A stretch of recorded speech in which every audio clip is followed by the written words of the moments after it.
Hey everyone, having some technical difficulties there, just like everything that's going on this last couple of days.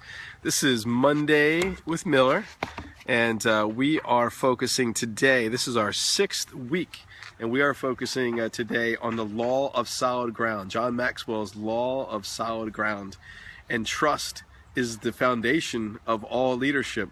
So I started this with that question, how do you gain trust, right? How do people gain trust with you? I'm sitting outside right now with a beautiful day on this Halloween, and I got my 3-year-old son who's out here playing with his superheroes, and I just think about Incredible Hulk and Thor and Captain America and Spider-Man.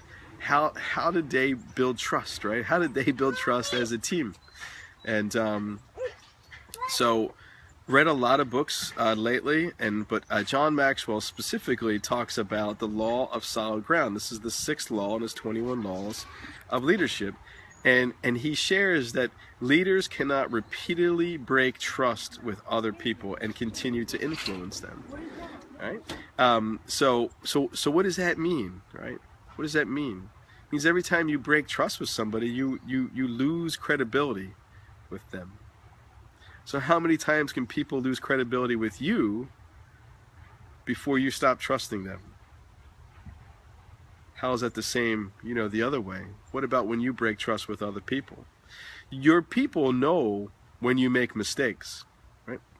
You can't hide your areas for growth from your people. They know exactly what you're good at and exactly what you're not. So the real question is whether you're going to fess up when you mess up.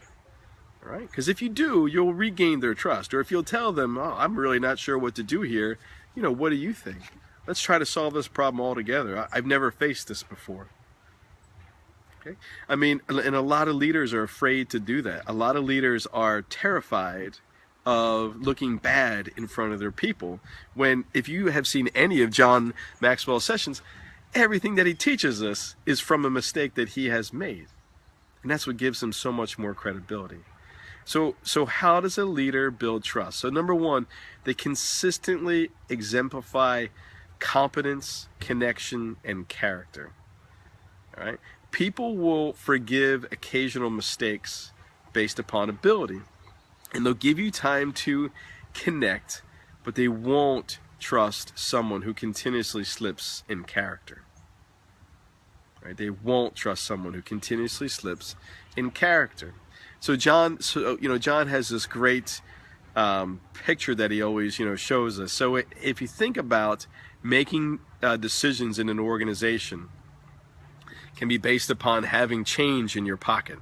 So if you start a brand, if you're brand new in an organization, you usually come with some credibility and some competence, right? Maybe you've been successful somewhere else. So think of that as change in your pocket.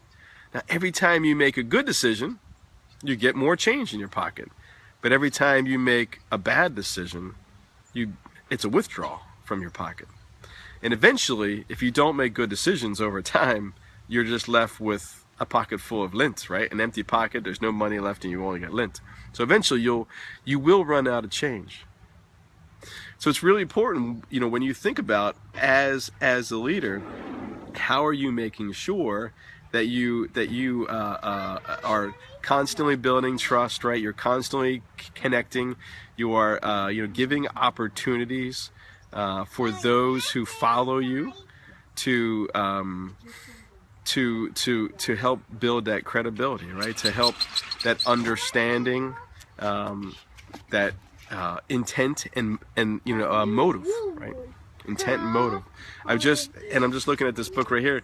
I just finished reading Dr. Henry Cloud's The Power of the Other, and he has this whole chapter on trust, and he asks whom should you trust? Whom should you trust? In research and experience, I've come to believe that there's 5 crucial ingredients to look for when you're ready to make investments in trust. 1 is understanding. 2 is intent or motive. 3 is ability. 4 is character, and 5 is track record, right? So very, very similar to John's. Very, very similar to John's. So John's got this great quote in the Law of Solid Ground. He talks about charisma will get you in the door, but character keeps you in the room. Charisma gets you in the door, but character keeps you in your room. So a person's character quickly communicates many things. Number one, whether they're consistent, right? Consistency. And leaders without inner strength can't be counted on each day, right? Because their ability to perform changes daily. You've got to be consistent with your actions, right? So when you think about consistency as you run an organization, you can't complain of things that you allow on a daily basis. And every time I learned as a principal that every time that I let somebody break a rule, whether it was a student or one of the teachers, right? If I let someone just off a little bit, I was eroding the credibility of my leadership, the way that my team saw me. And so you have to think about it. You got to be consistent with your actions. The second is potential. Weak character is very, very limiting. Okay.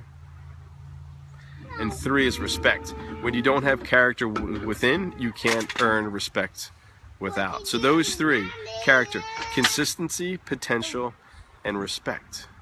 All right.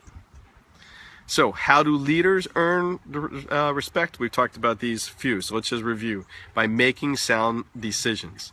And we already said, when you fess up, it's time to when you mess up, it's time to fess up. When you make sound decisions, it's okay to sometimes say, "Whoa, man, I really screwed up there," right? Or that really didn't go the way that I wanted to. I'm working with a principal right now, and I feel as though this is one of the hardest things as a consultant. You know, we work with principals all across North Carolina, and the hardest thing is when we're trying to build respect and character, or and credibility. You know, we need to be consistent. We need to help them make good, sound decisions. But sometimes we're not hired by them. They didn't choose us. So then really we've got this gap, right? So how do consultants as leaders earn respect is by those few that I talked about previously, about having experience, right? Experience and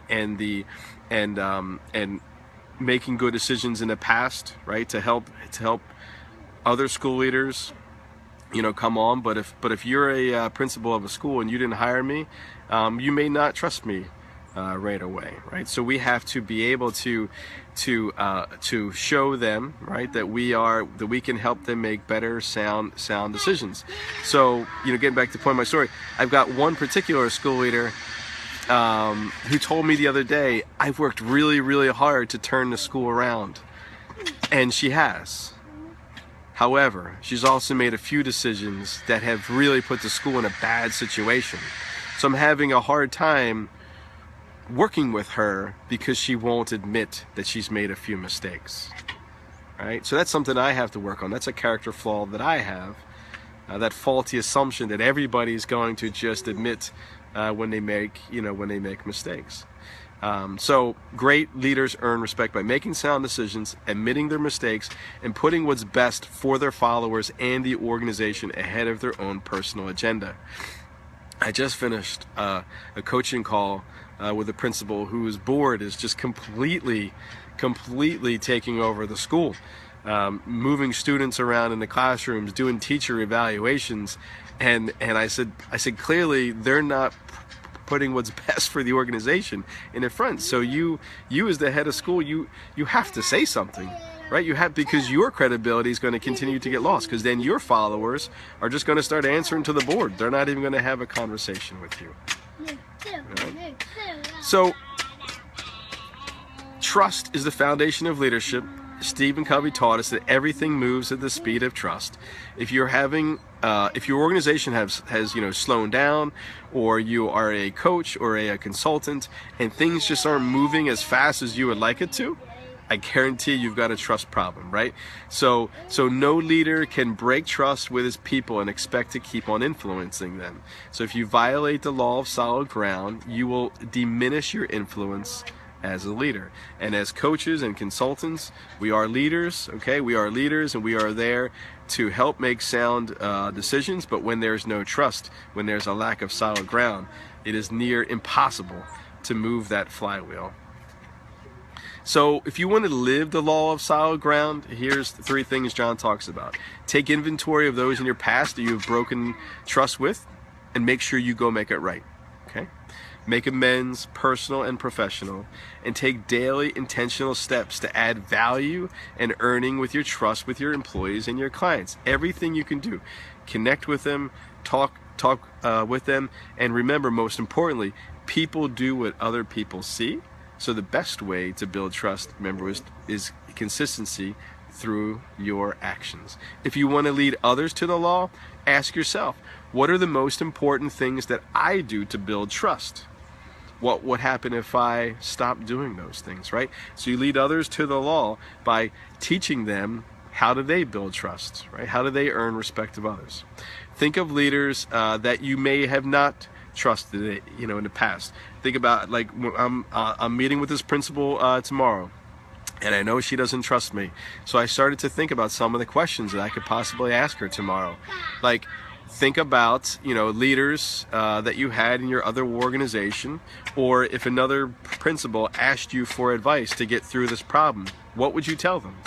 What would be some things that you would share with them, right? So I'm trying to think. I'm trying to lead others, to this law of solid ground by thinking about some questions that I could ask her, right, to get her start to think about from my perspective, right? How can we can best work, and then so I can have a better understanding of her thought process. Also, this is a big one. I talk to principals all the time about this.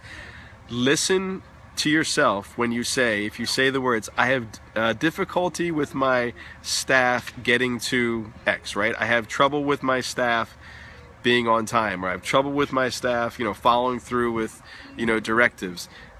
If you are hearing that from yourself, right? If you are complaining, remember I've already said you can't complain about the things that you allow.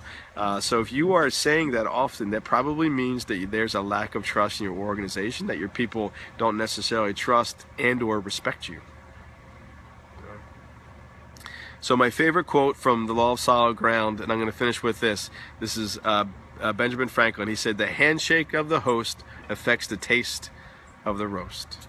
Right? Because remember, charisma might get you in the door, but character keeps you in the room. Hope you enjoyed this lesson, and focus this week on building solid ground with not only yourself, but also all the people around you. Thank you.